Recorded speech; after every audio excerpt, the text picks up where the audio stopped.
Hello and welcome.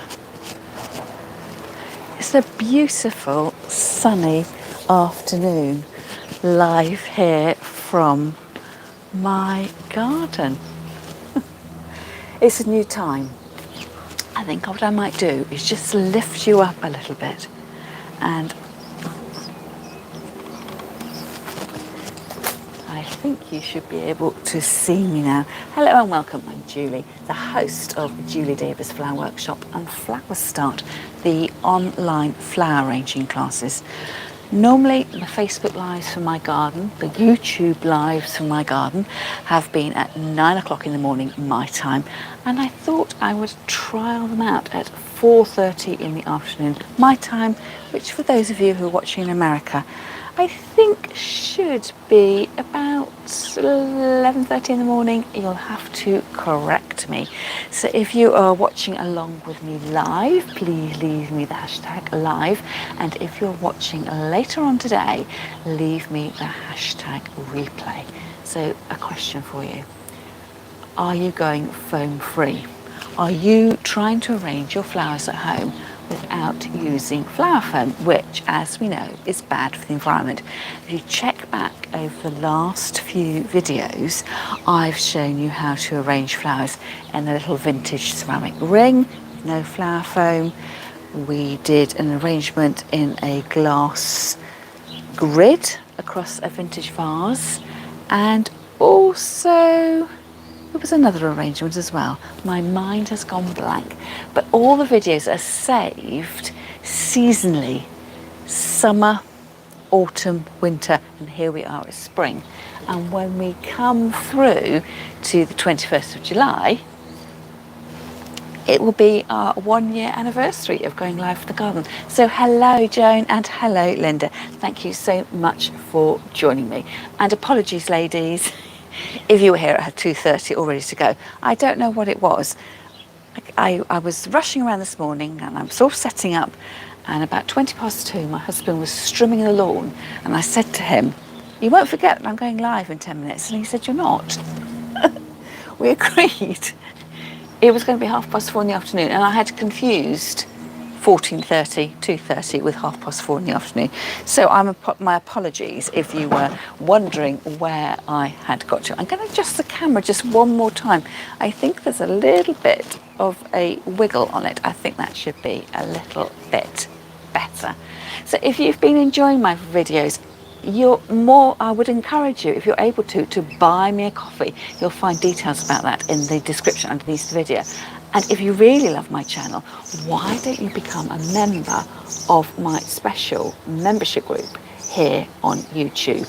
You sign up, you pay a monthly fee, and I give you all kinds of little behind the scenes goings on. So the benefits to you are that you get to see my regular Monday video ad free, and there's going to be a live sort of flower club once a month, Q&A session, and I have already shared some behind the scenes videos, so it would be lovely if you could join me. Now for today's video I'm going to be using some tulips. Again, it's a case of these are all kinds of things you can pick from the garden, but I haven't picked them from the garden because we don't grow tulips. And there's a few other bits and pieces, can you see just down here? A few other little bits and pieces that may have come from my garden, but no, I foraged them from a friend's garden. As you can see, mainly everything in my garden is green. There aren't that many flowers, but what is from my house is the chicken wire. So I am going to be using chicken wire. It's all sort of scrunched up already. It came off a roll, and I've been cutting it off the roll. And I would say from the containers I use, what I tend to do is once I've got my chicken wire that fits in there, I kind of allocate it to being that container's chicken wire. And what I have actually got, is 2 pieces, because when I cut off the chicken wire I discovered it didn't really fill my container. So I've got 2 pieces of chicken wire for this, and it's got quite a big holes. Chicken wire is, as you can see,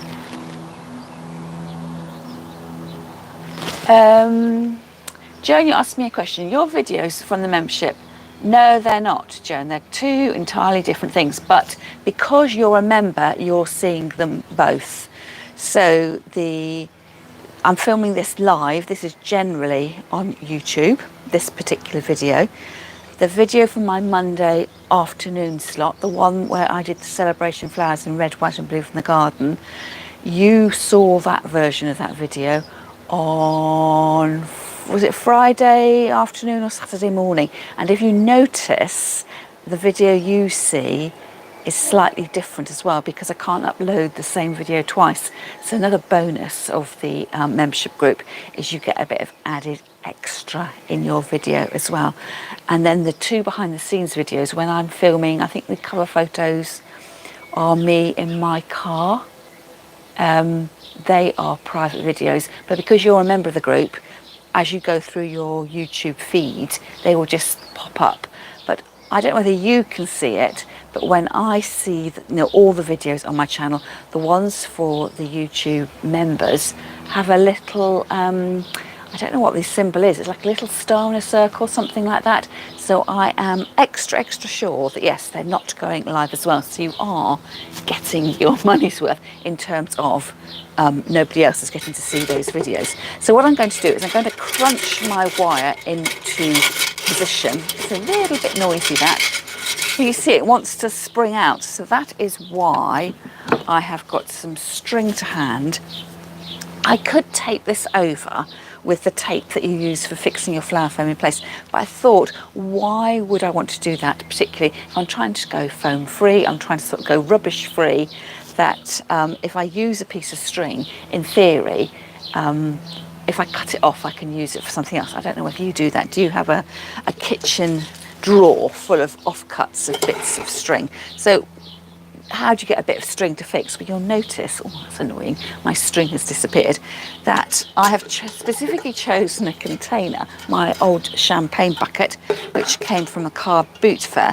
I specifically chosen a container that's got little knobby handles on the end, and that means I don't have to try and find a more ingenious way of fixing my chicken wire in place. And what I'm going to do is just loosely thread my string through the top of my chicken wire. If I go round the handle, just at the other end, and then come back again, I will be able to hold that in place. So now I know roughly how much chicken wire I need.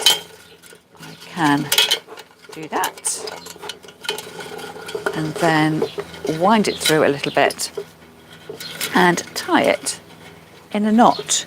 And then I mustn't forget to add water. So a question for you, Joan. Are you still using a flower foam, or are you having to go without? And Linda as well. How about you, Linda?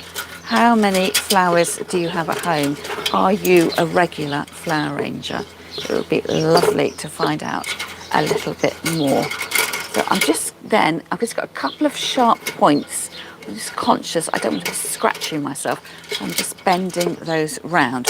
So when I lift that up, there's no water in here at the moment. It just looks like a crinkly mess of chicken wire. But the idea is that if I was to slice through the middle of the container, you'd see all these different layers of chicken wire, and that is what is going to hold my flowers in place. If you just had a grid across the top, do you remember the video we did last week with my fluted, sort of trumpet-shaped vintage glass vase? Well, I had that little sort of glass plate that lay on the top. That was just like a single layer, and it worked for those flowers, the tulips, because they were very lightweight and they were just sort of casually fanning out. But what I'm going to make here is an arrangement with more things in it, and if you don't have all those extra layers, it won't lock or hold your flowers in place. Now, off to the side, I have got my trusty teapot of water. We haven't talked about the coronation. But let me stop the noise here.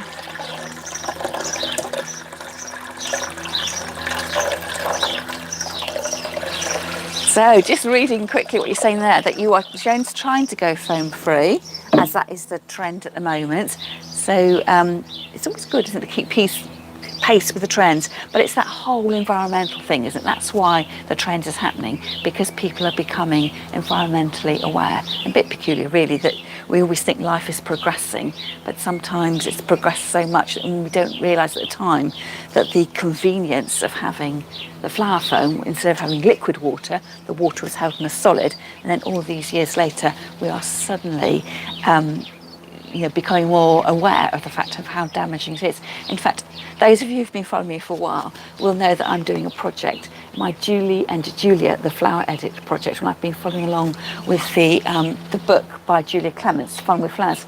And I don't know if it's in that, but it's not in that book because she doesn't talk about flower foam at all. But in one of her other books, when she's sort of looking ahead to the future and about flower foam, she does actually say that it's made from plastic. It's a form of plastic, whereas over the years that's been lost, hasn't it? So I think we just, like loads of things we have around the house, we don't really understand what it is because it comes so much part of our day-to-day experience.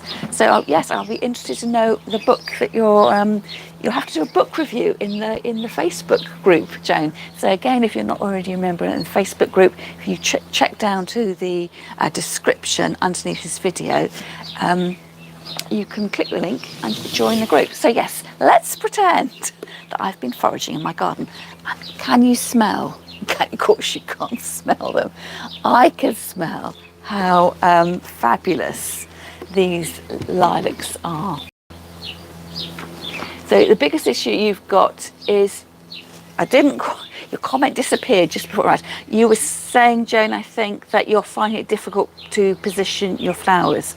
I would say, you know how when you first go to a flower class and you're learning how to use your flower foam, and probably your teacher said to you, you need to know where you're going to put your stem into the flower foam, because if you change your mind too often, the flower foam gets quite pockmarked and can start to crumble away if you've been, in and out, and shaking it all about.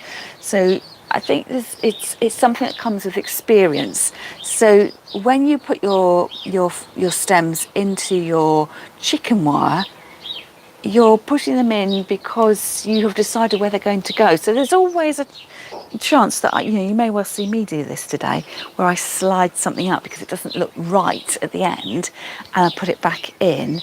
But I think it's doubly important. We talk about the clean stems in flower arranging, where anything that's going to be in the water or inside your container shouldn't have any leaves on the outside edge. And normally that is because you don't want those leaves rotting off in the water, and then the bacteria that breaks them down has a detrimental effect on your plant stems. But also it's helpful because if you're using flower foam, you get that single pointed stem pointing to the foam, and the same thing would apply with your chicken wire, that if you've got this sort of dart-like stem with nothing else on it, no side shoots and branches, you will just be able to slide it in. But it's if you're worried, though, I would say, about using chicken wire, you have a go at not using any mechanics, so nothing in your vase. So perhaps where you would normally arrange a bunch of supermarket flowers, I don't always put a mechanic in my container. I would just arrange the flowers. And if you're feeling a little bit uncertain, I would say do your flower arrangement just in a plain vase of water, and then you'll get the idea, the confidence of putting your flowers in. And then if you do need to wiggle them out, you can do that without worry that they're going to get caught on the piece of chicken wire inside your container. So I'm sure, if I haven't quite understood your question, Joan, that you'll come back and let me know your thoughts on that. So sitting in front of me, I have got a variety of bits and pieces. Now, the first lot of stems I'm going to put in, I didn't pick these from the garden, and I'm not ashamed to say that I collected them from the local recreation ground. I was looking down then, Joan. I'll have to come back to your comment afterwards. I totally missed it. Do you remember I told you a little while ago that there was sort of shock horror in one of our Facebook groups in town because some trees had been pollarded in our local recreation ground, but it's because they were overhanging the railway line, and the tree works people had just left all the branches on the floor, and I'd been out to collect them, and I've had them budding and blooming on my kitchen windowsill. Well, I went for a dog walk the other day, and amazing what Mother Nature is. So these stems, they've been in water since I picked them, but they have started to develop their leaf and these strange little seed heads and blossoms, and they were just lying on the ground. So the bigger limbs and the smaller limbs on the ground, and I thought, well, I can take those home with me. So what I'm going to do here, if I stand that up, you can see that that's branched off the end there, and I think that is what is going to cause some of the problem that you're worried about, Joan. So I'm going to cut off that side shoot, and then, as good practice is, recut the stem here with my not very sharp secateurs and start to slide those in. So I'm going to just wiggle it in there. So, you know, you might have to have a little bit of a look and see where you're going to get a little bit of direction. But I would say that on the whole, I haven't found it to be a particular problem with the chicken wire adding my bits in. But perhaps that's something that if you are having a particular issue, that we can explore in more detail in another video. So I always like to put my greenery in first. It kind of gives me, I always talk about being an artist. It's like you've sketched out how big this arrangement's going to go. And I sort of have a vague idea before I start, but that's the joy, isn't it, of arranging flowers, especially garden plant materials, that they come in different lengths and they're different shapes to them. It's not as if you've bought flowers from the florist or your local supermarket when everything is a standard shape. You're at the mercy of Mother Nature and what she is providing for you. So you can see that I've got 4 stems in there, and they are holding where I have put them. It isn't like if you were arranging flowers in a vase with nothing inside your container when they do start to slide around. So that is the advantage of using the chicken wire as a mechanic, because what you put in stays where you put it and it doesn't flop around inside. And then I've got a couple of tiny bits, there's offcuts. I might as well see whether I can use these. So I've picked them and just get the best out of them, you know, get my money's worth even though I didn't pay anything. And have that last little bit there. So when I've put that really short piece, I've put it in at the front so it just dangles over the edge. Yes, your questions popped up, Joan. Did I find out we were talking about lilacs, and I had seen in one of the Facebook group forums I'm in that one lady had sent a photograph in, put a photograph on the page, and someone else had commented, oh, do you bring lilac into the house because it's superstitious? I did look it up, I just looked it up on Google, and it said that it's in olden days, it was understood that the fairies at the bottom of the garden really liked lilac. Now it's those fairy, I think there's good fairies and bad fairies. So we think these days, don't we, about the fairies at the bottom of the garden being lovely and you know, dainty little girls and boys with little wings and flowing garments. But I think the fairies could also be sort of wicked fairies, and I think it was, you didn't bring lilac into the garden because the fairies at the bottom of your garden like the lilacs, and it was a way you would be encouraging the naughty fairies, the evil fairies, to come into your home. My personal view is that lilac can be quite hard to look after in a vase, and the superstition is that as soon as you put it in the vase, it just totally wilts. So that would be my own personal take on it. So I know that I'm going to put this container, when I've finished, in my front room, and if you've been following me for a while, you know exactly where it's going to go, in the alcove with my grey paint wall behind. So this is the front to you and the back to me. So I'm not putting very much material in the back because it's going to, I don't want it can't get too close to the wall, and also if I've only got a limited quantity of material, I kind of want it on show at the front, but it's not all totally at the front, because when you do a front facing arrangement you do have to bring the bits out to the side. But if you look as I go round, it's sort of got a flatter back there, but those little dangly bits I put in are sort of out here. So it's like a 3/4 arrangement. I think it's always quite good when you are doing your arranging to know where they're going to go.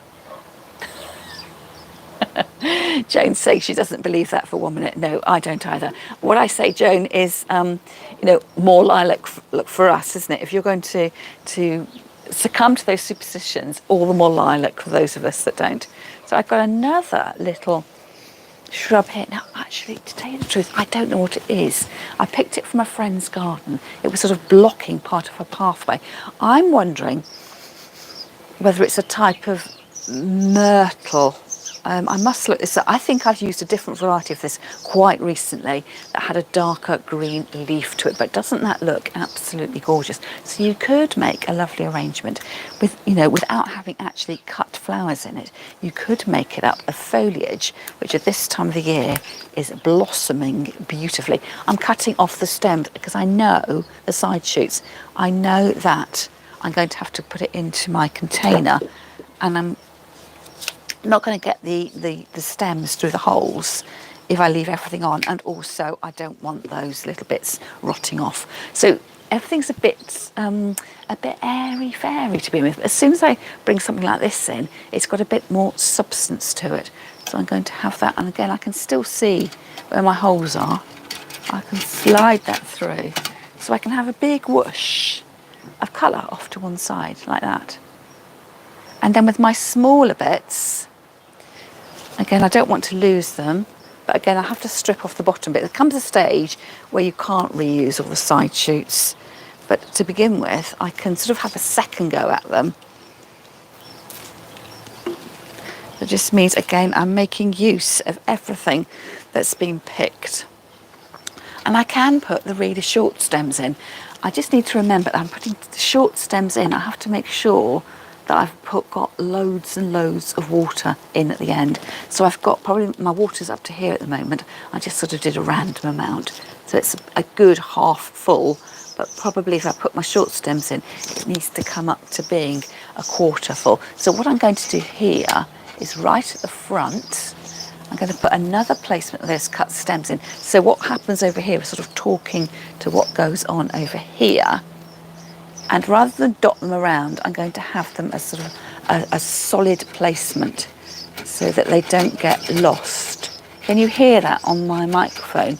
I'm just trying to wiggle that piece down through those layers of the chicken wire.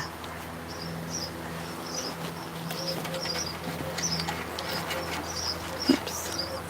Just going through. And the thing when you're arranging flowers is don't be in a rush. This is a pastime. We're doing this for a hobby. So, you know, it's quite nice that I'm here in the garden. I've got my composting bucket to one side. I'm just having, you know, a quiet moment to myself. Can you see the main whoosh of the white here? And then there's like a secondary whoosh over here too.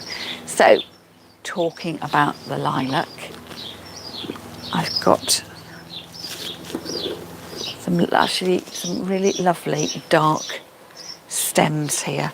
So again, I will recut the stem ends, and these ones are all a little bit branched, they're quite short, so I'm going to bring those in at the front. I always like to have something that's just sort of draping over the edge of the container, so your container looks as if it's part of the finished arrangement and you haven't got the container there and then the flowers all above. You want it to almost look as if the flowers have melted in to the container. So I'm going to bring those up a little bit like that, and perhaps a little bit tucked under at the side there. See, that's lovely. It almost looks like wisteria, doesn't it? Have you noticed the wisteria is coming into flower? So I've been out and about this morning, and I'm seeing some beautiful cottages out in the Kent lanes around here. So yeah, it's very reminiscent. But I think, you know, let's not move on to wisteria season just yet. Let's concentrate on the lovely lilacs. And it really is quite a heady fragrance to it, just absolutely beautiful. And then you can see as I go around the back, it's a bit bare at the back. Even though that's going to go up against the wall, I will need to put something in the back because I don't want the arrangement to topple over. So I will take a little bit more of the lilac that I've got and take that through the back. And also the added advantage is that it just gives you a bit more three-dimensional look. Jane, you're saying you've seen a beautiful arrangement online with only cow parsley. Oh yes, it's the cow parsley's out, isn't it? So I think if you go back, I can't always remember where I did these videos. Can you see, I put that in there? It's just bringing your eye back to the end of the container.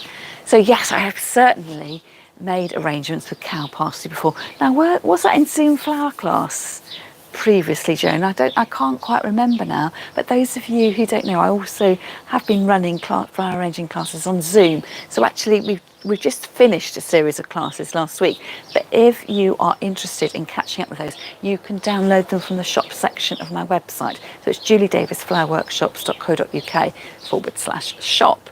And then you can find all the classes there and you can download them. So it's a really good, if you can't get to your own regular flower arranging class and you don't mind watching videos, that would be the perfect place for you to catch up with some flower arranging ideas. So I haven't picked any cow parsley this year, but I have noticed it, and I have noticed where I think I might be collecting it from. And it's one of those flowers that looks absolutely beautiful. It's so gorgeous, isn't it, on the waist sides? But it does shatter. So the petals fall off. So Jane, you're saying you always sort of as a weed. Well, I think, isn't it that a weed is only a flower that's growing in the wrong place? So when I always talk about, oh God, there's nothing in it. My husband was saying today, and I'd heard this as well, that the Chelsea Flower Show is really embracing weeds this year. So I get the impression that it's going to be a softer look to all the show gardens. So our garden is basically full of weeds. We don't have very sort of showstopper kind of flowers. We've got the native geraniums providing ground cover. We've got the honesty, which again grows on the wayside. Adds a purple or white flower, and then green discs that then dry out to that silvery whiteness. We've actually got mustard growing in our garden. I did say to my husband the other day, did we actually plant that or has it just arrived? And he said it just arrived, but it's giving some quite nice height. You probably can't see it. It's one of those green things over there. It's giving some nice height to our flower beds. So look there, doesn't that look gorgeous? So you can definitely tell, can't you, which is the back and the front. There's still a sort of a space there. If I had a bit more greenery, something that I didn't want to show, I would put it there. To be honest, I feel that everything in my container is quite lightweight. The water is weighting it down. And because the chicken wire is metallic, it's the same colour as the pot, I don't think that when you're looking at this arrangement that you're going to notice that there's sort of gaps and I haven't covered the chicken wire, which I would think, again, is a really good bonus for going foam free. Because I'm sure there's loads of us who've done a beautiful arrangement, a piece of flower foam, and then you have to cover the flower foam up because it's not supposed to show even though it's green. And sometimes at that point, your arrangement can take on it can look overstuffed, overfilled. And the trick is, if you are still doing your flower foam, using it, is not to put long pieces of greenery, put it short and bushy. And if you're using eucalyptus, for instance, cut it down so you've got like little butterflies of leaf, and you can put those right down close to the surface of the foam, and it's like the leaves sort of open out and then cover the flower foam up. There is I don't think the sort of embracing the weeds is anything new particularly. I can remember prairie planting being really fashionable. This must be probably about, I would guess, 15 years ago, because we did embrace the whole prairie planting in our front garden. And I think many people that passed by probably may well have thought that we just left our front garden to go to rack and ruin. But we had things like the Californian poppies, the yellow and orange poppies, lovely seed heads, cornflowers and things like that. So it looked like a more curated meadow garden, but it was called prairie planting, I guess. Probably, perhaps our American viewers can let us know what grows out on the prairies. So then I have got some tulips. Yes, just imagine, I've picked these from my garden, and I've picked them because I thought they would go really well with the lilac. So I'm going lilac on lilac on lilac here.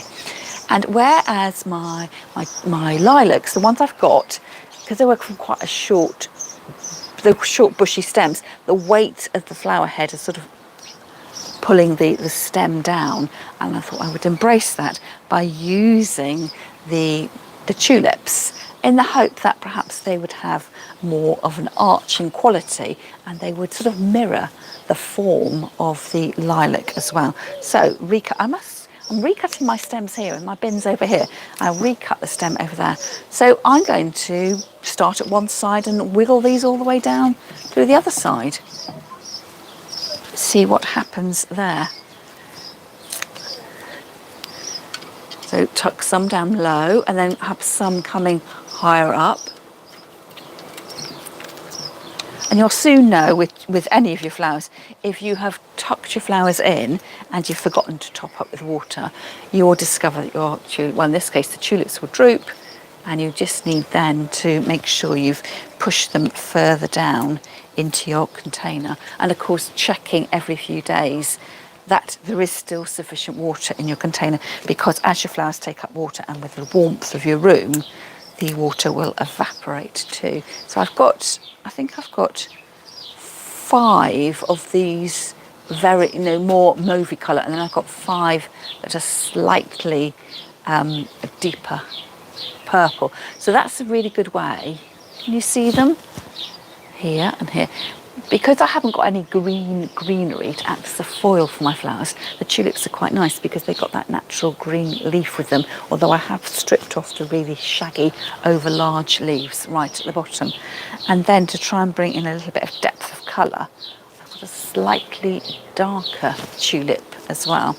So again, what do? I stand back, pretend I'm an artist with my artist brush, measuring up, and decide where I want those stems to go. Oh, you never know what. Did you spot it? Can you see? A perfectly positioned tulip stem, which isn't actually in my container. I thought it slid in rather easily. I want the head where it was, but then, yes, basic mistake. Get your stems into your container, Julie.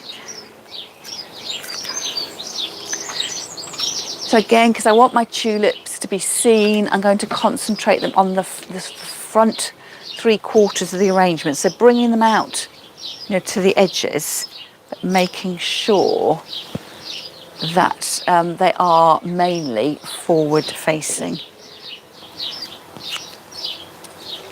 One right in the middle. A little bit of colour down there. So it'll be interesting to see tomorrow what these tulips are doing, whether they grow, as you probably know, they continue to grow in your vase, and also they will bend towards the light. So it'll be interesting to see whether I will have, a sort of twist and tangle of stems, or whether they will, because they're being supported by the other flowers, and my front room is north facing, whether they will actually have wandered or not. So you never quite know when you're arranging tulips what is going to happen to them. Now can you see, because I've added in that second colour of purple, it just gives a bit more vibrancy, a bit more contrast. So it's a slightly different colour to the lilacs, just a little bit darker too. Now the other thing I picked was a solitary stem of, well, I'll show you what else I picked first. I picked some cherry blossom, isn't it lovely?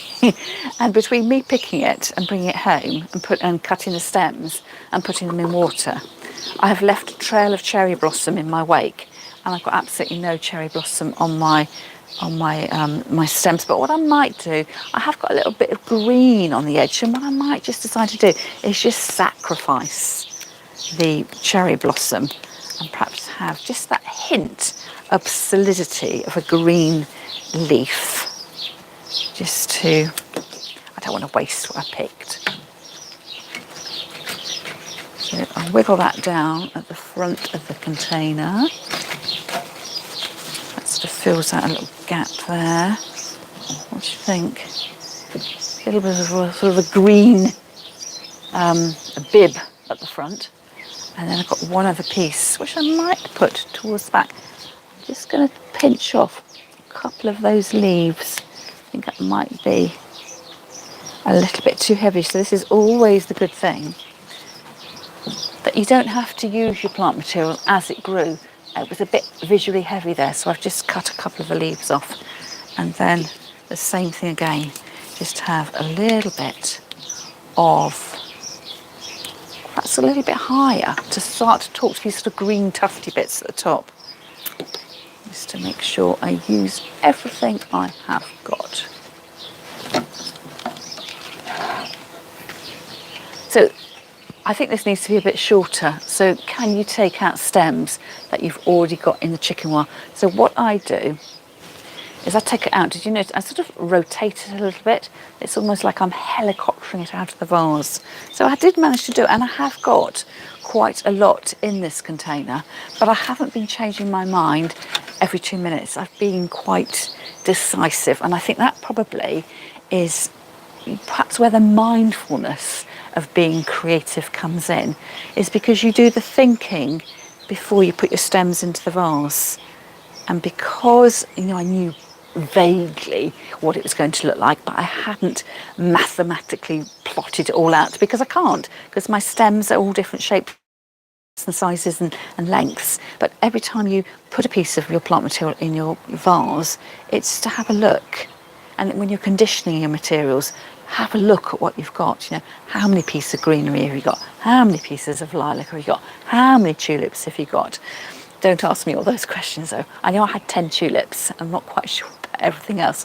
But it's that period of reflection. Just take a minute before you put it into the vase. Take a minute. So when I'm picking up my next plant material, I'm thinking of my container. I'm thinking, where can I see a gap? What do I want to put in that gap? And then I would hold my piece of material up and look what I've got. Viburnum opulus. I might even just pinch some of these leaves off here.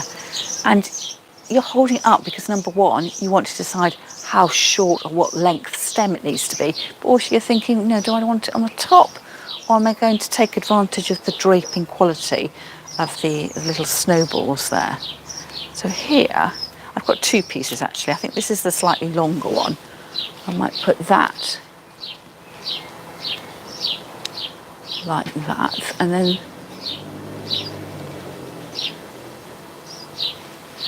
then the other one is a tiny bit shorter. It's lovely, isn't it, when it sort of bobbles around.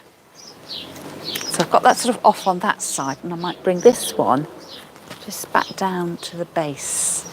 And that, oh, I love the placement of that one. So here, I've got the leaf of the cherry tree that was covering up that front bit of the container, and then it's sort of now enabling the 2 by Viburnum opulus balls to be silhouetted against that across the top there. And I have actually got one more piece of the lilac. So what am I going to do? Where am I going to put it? Now, one thing I am going to do, one of my lilacs is looking a bit sorry for itself. So I've just gone in and cut it. It's just gone a bit droopy. The conditioning didn't work there. So I want this to look perfect. So I'm going to cut a bit more of that off. And I think probably I've answered my own question. I've snipped at that stem, flower head, and I can see a big gap there now. So I've cut off the bits that didn't look as pristine as I wanted them. And I have a much nicer looking head of lilac here. So I think I will put that in its place and then wiggle woggle all the way down. Just making sure it's actually in the water, and that is there. And that has filled up the gap. And now I think I'm just checking on the floor that I've used up all my plant materials. What do you reckon?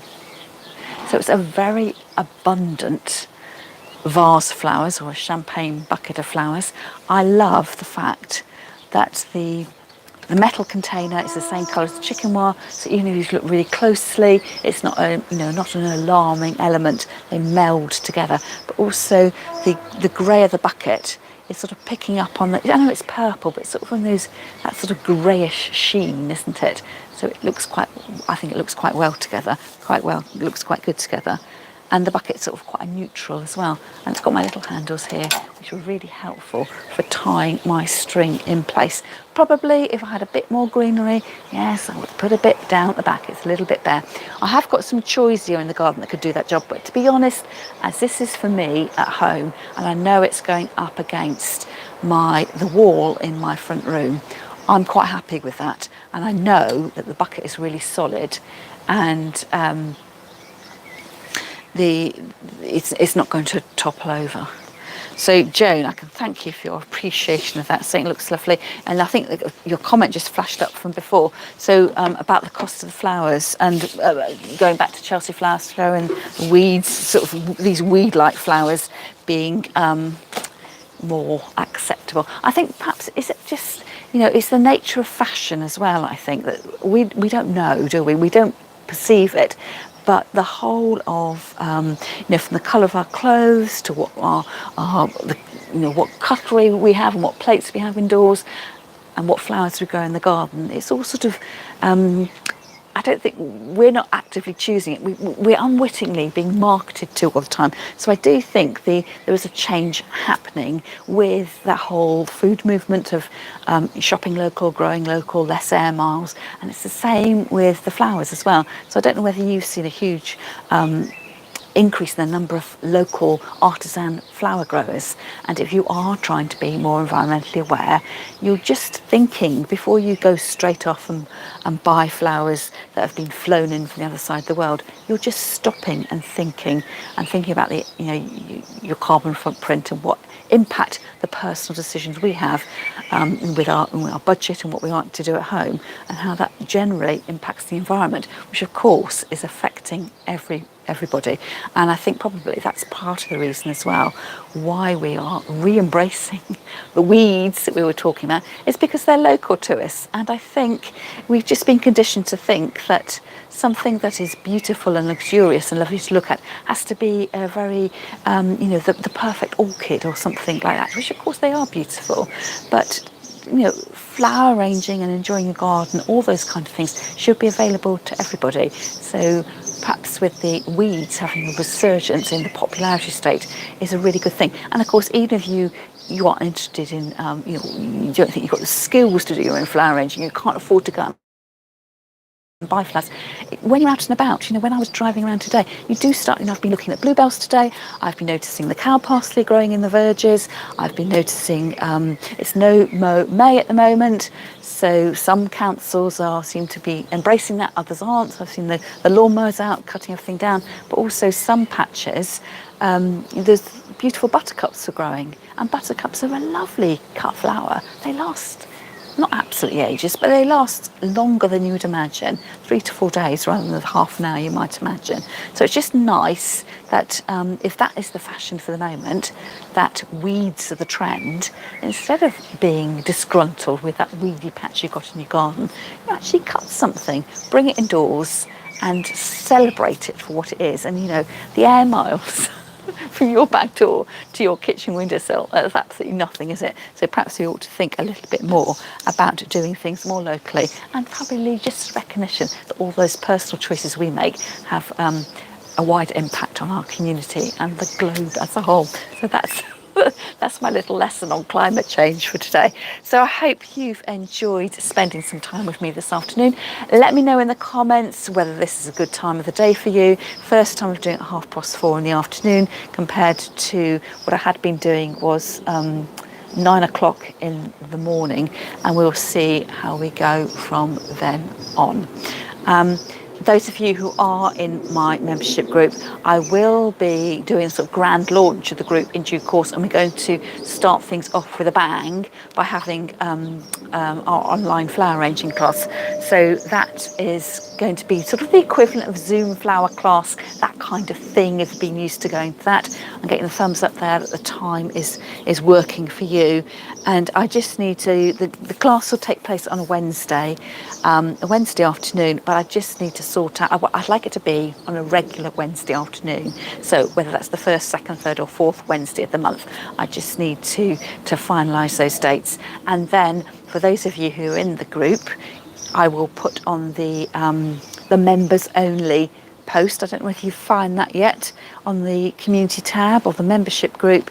I do put notes in there. It's a bit like when you're looking on Facebook, and I will be able to post a picture of the project we're going to be making and then give you a shopping list if you want to make along with me. Of course, you could watch the video in due course, but then I can advertise it then for those of you who are on my mailing list and in the Facebook group and follow me on Instagram to try and give a big launch to the group. But at the moment, I'm sort of quietly launching the group in order that I can build up some videos so that when we do get an influx of new members, that they've got something to watch rather than just waiting for a period of time before the new videos arrive. So I think I will be putting this much more water into my container, and then I will take a photograph and post it in the general tab on YouTube. So if you're interested, you can go back and have a look. And for those of you in the Facebook group, I will post a picture there too. So thank you so much for joining me. I will see you then at the same time, same place next week. And if you are on Facebook, I normally do a Facebook Live on a Friday at 12 noon. So it'd be lovely to see you there too. I'm going to say goodbye and catch up with you next time.